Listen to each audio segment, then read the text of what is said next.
Welcome to the Creative War Podcast. This is the podcast where I provide insight on the things I have learned in life and music, share other people's stories, and we create a community to inspire creatives to explore their artistic identity.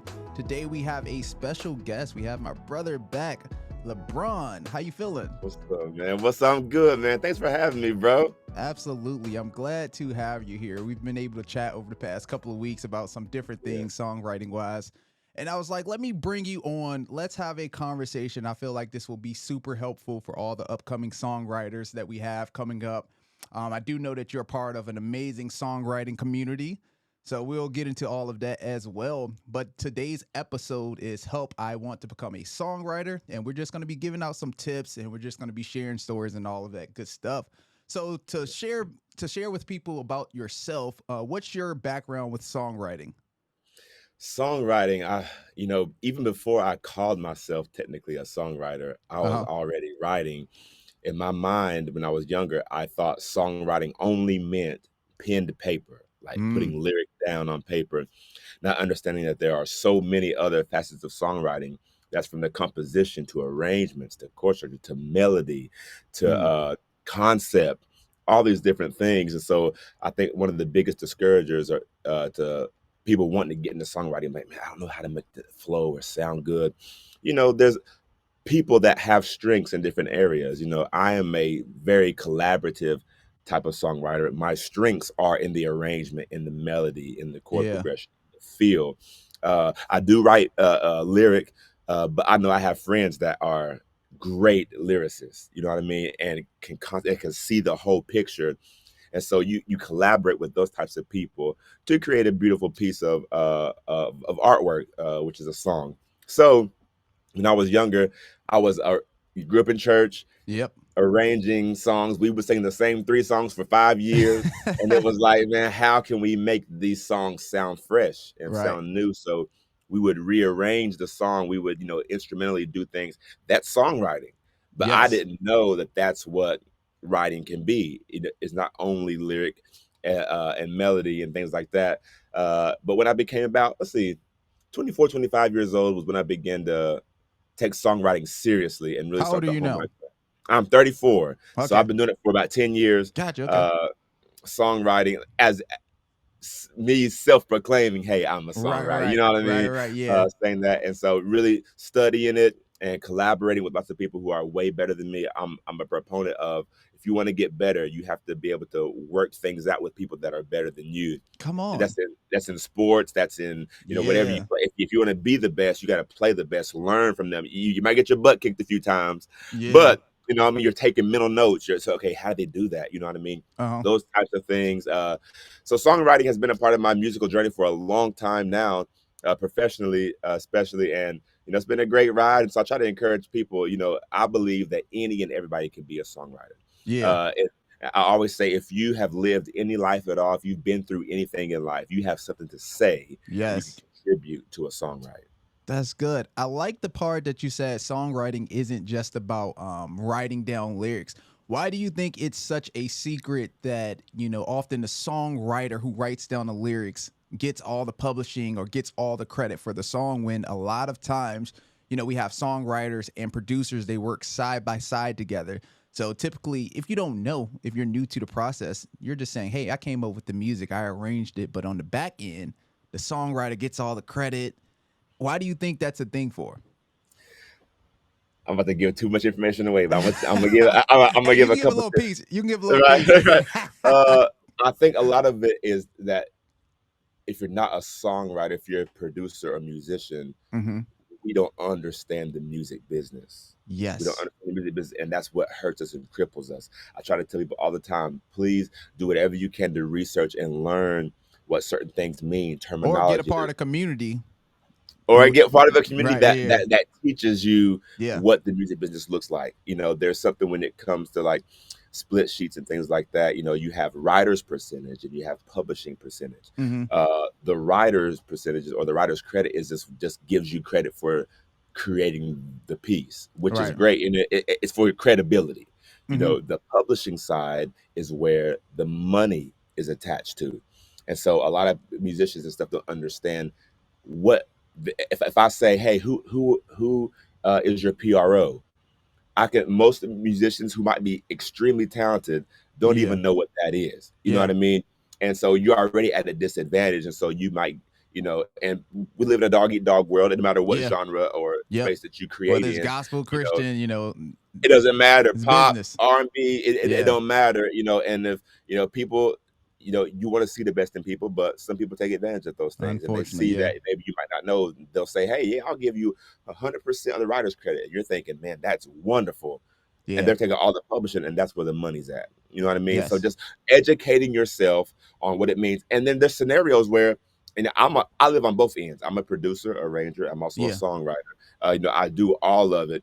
And so sometimes if I'm writing a song and I'm needing, somebody to cut something on it, or they're arranging the song, if I pay you, $1,000 to arrange the song, that is your payment. You Right. know what I mean? So I'm not giving you a percentage Right. of the composition. You know what I mean? And that goes back to negotiating as well, because you have some people, let's say that you're about to be a part of a amazing body of work and you know that the numbers are going to be up on the back end. You may say, yo, don't worry about paying me on the front end. Just give me a percentage of Yes, X, Y, and Z. So, yeah, that's all about negotiating and figuring out. It goes one back to thousand knowing the percent. business. And then sometimes it's like, yo, you my homie. I'm going to look out for you. Just, take care of me, in some other way. Like it's so many different variables and relationships come into play. And it's not always, it's about money, but it ain't always about money. Man, you're talking so good, and I tell people that all the time too. If I don't know somebody and my Yes. first time meeting them, I'm always about the business first. You know what I mean? I want them Right. because that's going to determine what kind of Mm, friendship or relationship we're going to have. You know what I yes. mean? That's So if good. let's say I didn't know you and I called you, and I'm like, hey, what do you charge for XYZ? I'm going to make sure that I give you what you, because that's going to open the door to be able I to have a love it. relationship. You know what I mean? And then people always Yeah. want to hook up all the time. You know what I mean? This is a Bro, business. You know what I listen. mean? I literally wanted to make a video about this the other day. Like, and I feel like we're on the same mindset with this. Like, I'm Mhm. super, super big on integrity and handling business on the front end. Like, never Yeah. assume never assume if you don't know someone, if you don't have a relationship, it's hard to hit someone up and be like, yo, I need a huge favor. I mean, unfortunately, we love to help people. We love to, look out, but it's kind of hard when there's no relationship. Like you have to know when to be like, hey, what's your rate? You either say, hey, I can afford that, or it's like, hey, I can't afford that this round, but thank you. I'll reach back out next time. It's that's a And whole bro, conversation right there by itself. I say too, the biggest killer of relationships is unspoken expectations, or Yes. if you didn't communicate what the expectations are, you can't be mad when things didn't go the way that you thought they were supposed to go. If let's say, hey, I need a favor, and we're talking, and you record keys on a song for me, Yes. and you expect to get paid, but we never talked about it. Right. And I didn't. I said thanks, and I just moved on. Didn't pay you. You could be like, Yeah. there's gonna be bad blood now. You know what I Right. mean? Right. So I say, as a professional, period, no matter what, be very straight, be honest, be a man or woman of your word. You Mm-hmm. know, I hate, as I'm older now, I do use contracts a lot of times for certain things, or Yeah. at least have paper trails. And it's not because I don't trust, but people forget. But when it comes There to it people is. I People don't forget. know, people forget, and it could Yeah. be an honest mistake. You know what I Yeah. mean? But um, if it's like the first time I'm working with somebody, I just want to make sure things are on the up and up. And then as we work together, then we develop a friendship. I can say, oh man, I really vibe with this person. Like, Right. and Right. then as you begin to develop a friendship and relationship, then, hey man, I need a favor. But that's been proven. It's been proven that I take care of you when Right. we get to Right. things. So when I have it, just know I'm going to make sure you get your Yes. stuff straight on the back end. You know what I mean? It's Yes. all about relationship. That's huge. That is so good. Like again, this is my type of conversation. Like, cause I've been in situations where, and I'm sure we've all have been just being taken advantage of. Like, and you Yeah, look back on it and like, yo, I never want to do that to anyone. I always want to be integral. take care of people and do what's right. Like that's just my whole motto. And it's not saying that I'm gonna always be perfect because I mean we're human. Like there's gonna be Right. times where you do things that you be like, dang, I made a mistake with that. Like Yeah. let me fix that. But shifting gears a little bit, how do you approach group writing in terms of writing in groups and stuff like that? For me, I am a personal songwriting. I be in my room, I just write by myself, and every now and then, I'll send out a song and be like, "Hey, I need a verse. Can you help me with this?" But sometimes I have a hard time asking for help when I'm writing for songs. It's like, Mhm. let me just put this down and let me just come back to it later. I know the Holy Spirit will speak. So, what's your tips when being in a group and writing with three other people? I actually love co-writing. That is like more of my speed. I Mm, am a collaborative person. I like to see things from other angles. I think that's what it can become a more beautiful picture that you're trying to mm, paint with your words.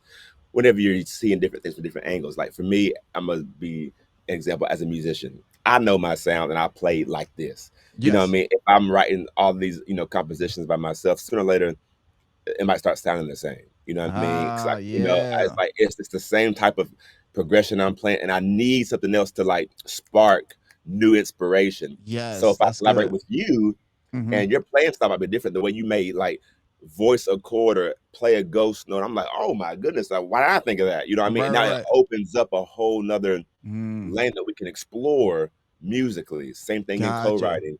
Uh, and then people have, like I said, different strengths. Some people are they're poetic in how they can put words together and it flows. Yes. They have syllable counts Yes. and it's just like perfect, or like it fits with the rhyme scheme, but they may not play an instrument at all, or they may not be able to sing a melody. So they need a melodist in the right to be able to put You're musical right. melodic structure to the Mm-hmm. lyric and make it fit and Right. flow. You know what I mean? So there's different pieces of a puzzle in a co-write. I think as creatives, we are sensitive people. And I say Yes. sensitive in the fact because when we write something, we're pouring our heart and guts out Yeah. and we hold it really close to the chest. But when you get into a co-write, Come on. you're opening up your heart and soul of what you've written to get cut up, Yeah. chopped away, to get picked at. So I tell people, and then offense can start to set in. You Come come on. in and you might think you have the best idea on the planet. And You're then you like, get I'm into a about to co-write, kill him with this one. right? And I'm then you about get to to the kill him. co-write, and then you throw your idea out, and everybody's like, and you're like, and so then you get hurt. Or here it is. This may be a whole nother question. Does it ever happen where someone brings a song and it's like, all right, this is a song about the Lord, but it's not biblically correct. There are some things in there that's kind of. Do y'all ever get into that theology? Yeah, when we're in a Christian co-write, yes, like Okay. theology does matter, and that's why too when it comes to that, even in any genre, let's say you're writing about love, it's an R&B song, you know what I Right. mean? If my perspective of love ain't yours and we're clashing, it might be like, hey, let's table this and we'll come to something else. But that's back to Right. relationship. I tell people all the time, there is no co-write, there's no song that's worth a burnt bridge. You know, Ooh, if there that's if it's good. not if it's not flowing, know when to be like, hey, this might not be a good co-write. And then it's okay. You can shake hands and be cool. Just know that we might not fit in a Wow. collaborative co-writing space. But that takes Mm, maturity. That takes time doing it for a while to understand I'm not going to, ruin a relationship. Because down the road, I may need what you have. right. But if I'm in my feelings today about a disagreement in a songwrite that was only 2 hours long, you know what I Yeah. mean? Then it could have ruined something that could benefit us both in the future. It sound like a lot of Uh, tension in group settings and songwriting. Sound like it can be a lot going on. there can be, but I think it's only because people might not have had the reps. They haven't done it Gotcha. enough, and because there is a sense of having to be able to discern personalities and be able to see real quickly. Okay, oh, I see this person. They, you know, they're outspoken and they have a nice knowledge of like the concept of the songwriting. So for Mm, me, seeing that, okay, I'm gonna play a different role in this, right, to still be able to contribute. I think self-awareness first, then analyzing the room that you're in. I tell people all the time, if you get into co-writes and find people that you really uh, vibe with, keep them on your list. Hey, I have a song idea. I'd love to write with you, because then Mm, a healthy writing environment, even if you don't finish a song, even if you get there and it's like we got 2 lines of a chorus and maybe a verse, you know what I mean? But the atmosphere of it was good, and it's like, oh man, let's go back and finish this again. Today we just had a brain fart, you know what I mean? But you only find those people when you put yourself in positions to be collaborative and to co-write, mm, and then beautiful things happen. And then I have friends literally all over the world that have just been on stuff like this online, that we yeah. write together, and then I see them in person, and then I can travel to California and I have people I can write with. I can travel to Texas, I Wow. have people I can write with. I could travel anywhere, because you open yourself up. The internet has made the world so small, and you can find Yes. people. If you want to be creative, there are people out there that are willing and want to be creative with you too. That's good. So let's get into it. So you're part of an amazing community called Writing Rounds. You are Correct. CEO. What's Correct. your title? Your CEO. Yes, yes, co-owner with my partner Jessica Hyde. We started this business together. We're just give an opportunity to co-writer or to creatives to be able to be expressive, and we write Yes. in all genres, and it's just a beautiful thing. Gotcha. So how did you and Jessica meet? How did y'all come up with this idea of let's create a community with creatives all across the world and let's come together and write in Nashville, Texas, Louisiana? How did y'all come up with this idea? So it was actually her. So the pandemic happened, and it came in 2020. We all know, and it was just, we all shut down, locked down. Yeah. And before the pandemic, I never even heard of Zoom. I didn't even know what Zoom Yeah. was. You know what I mean? Until the pandemic came, and she was like, "Man, LeBron, I'm getting stir crazy. I'm just going to start, invite some of our friends to come online and write." I was like, "Okay."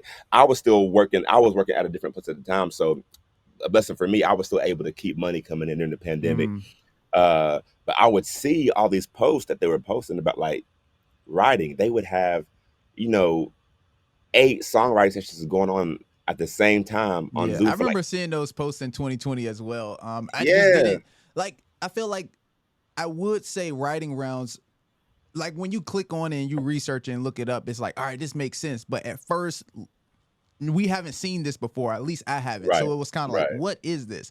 But yeah. keep going, keep going. It was a very, and I mean, we didn't know, Right, you know what I mean? right. It was just a way just to, you know, keep creating while the world was shut down. And what it kind of did, the kind of mindset behind it was like, you're the biggest artist that toured the entire world, and you're nobody that was on the backside of a sheep field. Yep. It put us all on the same level because we were all sitting at home doing Yeah. nothing. Yep. You know what I mean? So we were able to meet people. I mean, I told Jess one day, I said, the worst thing that can happen is somebody say no. So we were asking like big ass, like these huge songwriters, like with Yeah. names and artists, that, hey, would you want to come and just co-write with some people? And honestly, they were saying, yeah. We was like, That's lit. okay. You know what I mean? That's So we lit. didn't know, you have not because you asked not. Come So we were on. just out Lift your there asking hands. Yeah. questions. And so people were coming. By the end of 2020, we were online and we were facilitating over 800 riders Crazy. riding. I mean, for free, just coming, people just coming because they wanted to be creative. And I met so many people that I would have never met any other way. That's good. They're doing that. And so maybe Jess was doing it for about 2 months, and I was seeing stuff. I was like, yo, this is dope. I was like, what y'all doing with these songs? You know what I mean? She was like, we didn't have to do with them. I said, well, let me get some musicians together. Let's toss us some of the songs y'all write, then let's like Yeah. arrange some. You know what I mean? So that's kind of how it all began to start and play out. And then in 2021, the restrictions were kind of lifting a little bit. We were able to Yep. kind of be in person. Hmm. So we had we didn't know if anybody was going to come. We said, yo, let's just do this in person one time. Let's come. People wanted to get, I feel like I already knew people because we were seeing each other all the time Yeah. on Yep. Zoom, Spending but we had never time. met in person. Mm-hmm. So we was like, hey, let's just book something in Nashville. Let's get a couple Airbnbs beside each other, and let's just see who comes. That's Our very lit. first ever one, we had like 40 people from across the country That's show a up good in turnout. Nashville. And I was like, and it felt like family already because I've been seeing them Yeah. already. You know what I'm saying?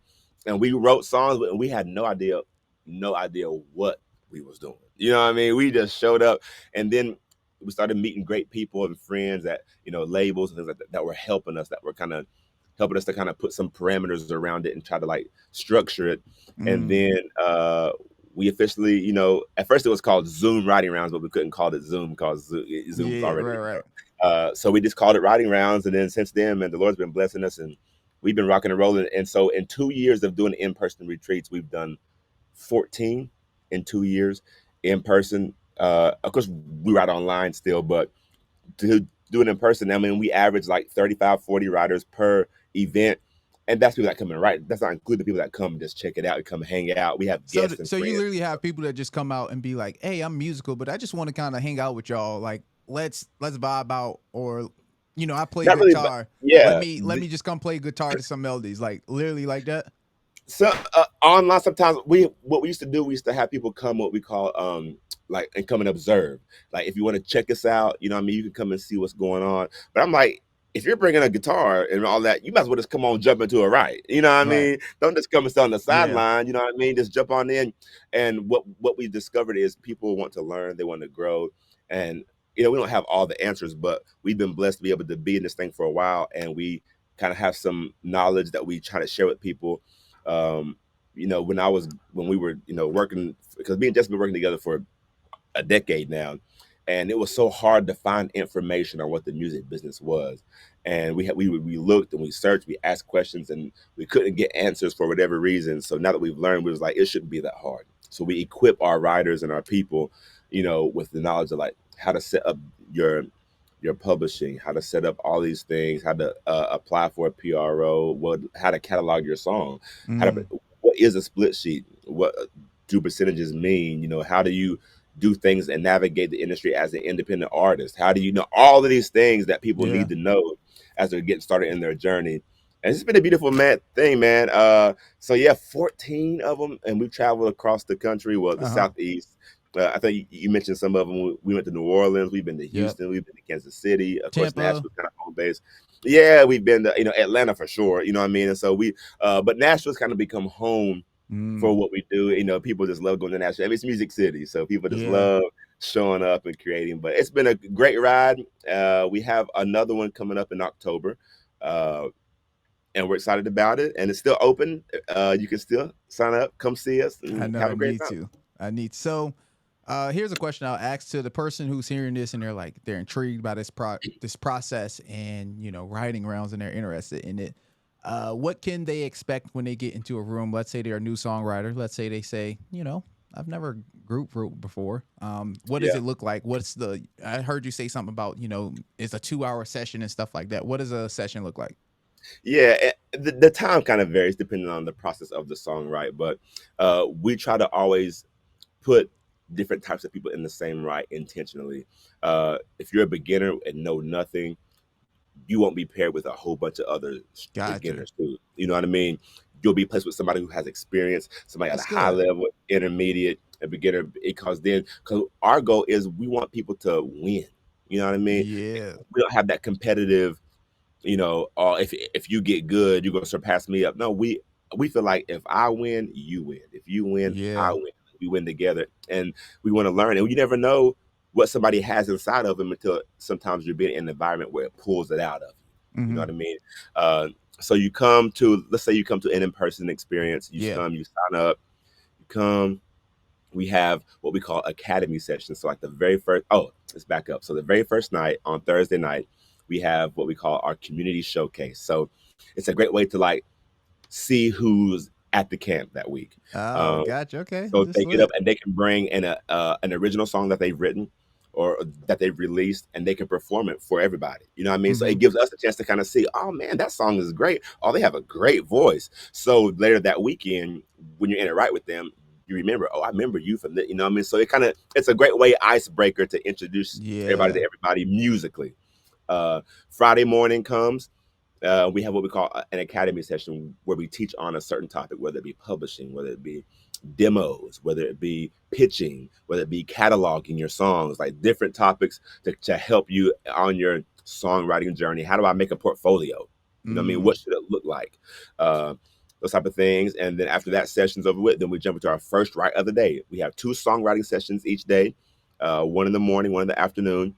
And in the evening, we have what we call a song share. So the songs that you wrote with your group that day, you present that song to the whole camp, and it's Well, such. I mean, it's so well, what if exciting. somebody's like, we got stuck, we ain't come up with nothing? Then do they present?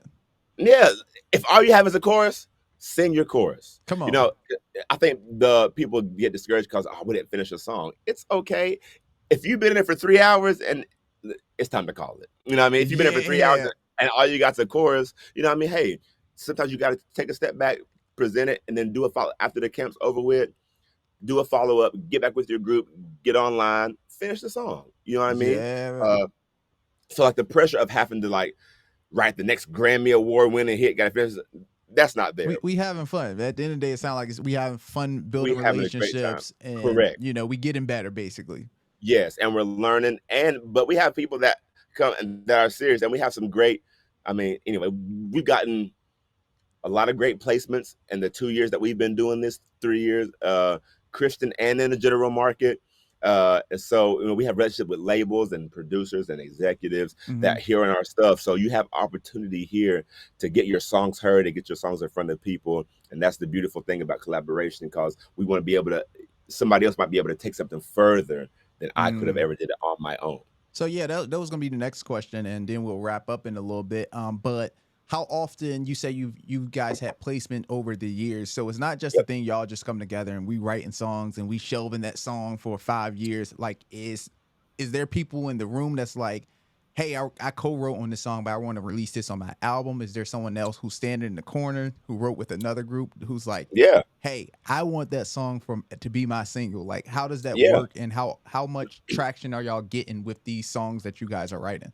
Oh, it's been great. So most labels are artist labels. You know what I mean? They sign artists, and then the artist is what pushes, you know, the marketing or the revenue, things like that. Mm-hmm. We are different, as in we are a song label. We pitch songs to Mm. labels and songwriters artists who are looking for music.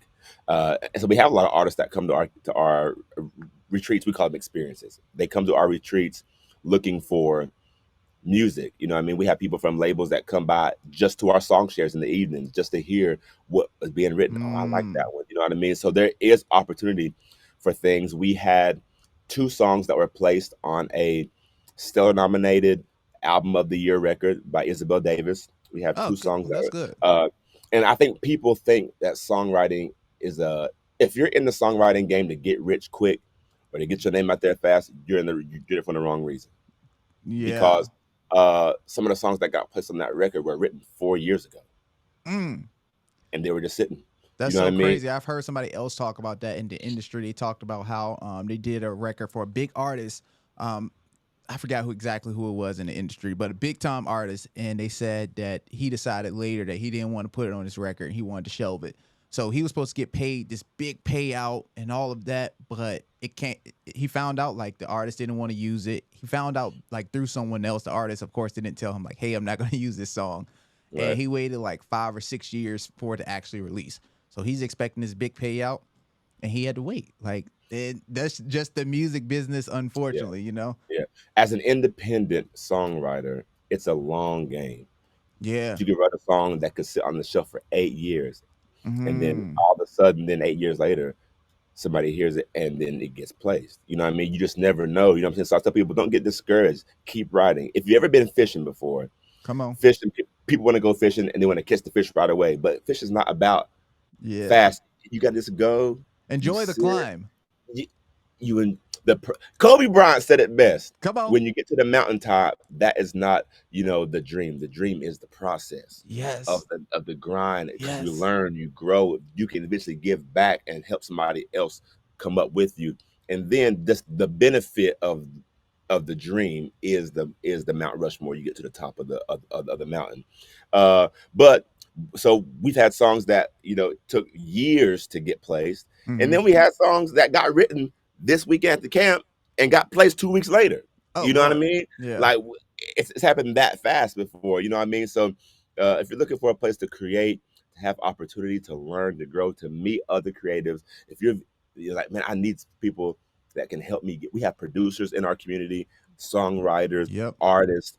We have people, incredibly intelligent and talented people. So if you're looking for people that you want to connect with and collaborate with, and if you want opportunity to get your songs heard and to put in front of people that you would never have gotten to put in front of on your own. Writing Rounds is the place where you should come and check us out. I'm not saying that because I'm a part of it. I Yeah. really, truly mean it. We are a community of people that champion and push each other to learn and to grow and to be better. Yeah. Nah, that's good stuff. Shout out to LeBron. This was a great interview. Appreciate you being on, man. We had Thank you, fun bro. with this one. Thank you. We have a Writing Rounds coming up in October, you said? Yep, October the 5th through the 7th in Nashville, Tennessee. You can go to the website, writingrounds.com. Check us out. You can go to our Instagram page, Writing Rounds Community, see all the fun, everything that we do, see some of the faces, and sign up. Come see us, Nashville, Tennessee. We're going to have fun. Absolutely. I'll leave a link down below to that information. But thank you guys for watching. Thank you guys for being on this podcast. We had fun with this. So check us out, subscribe to this channel, and we out.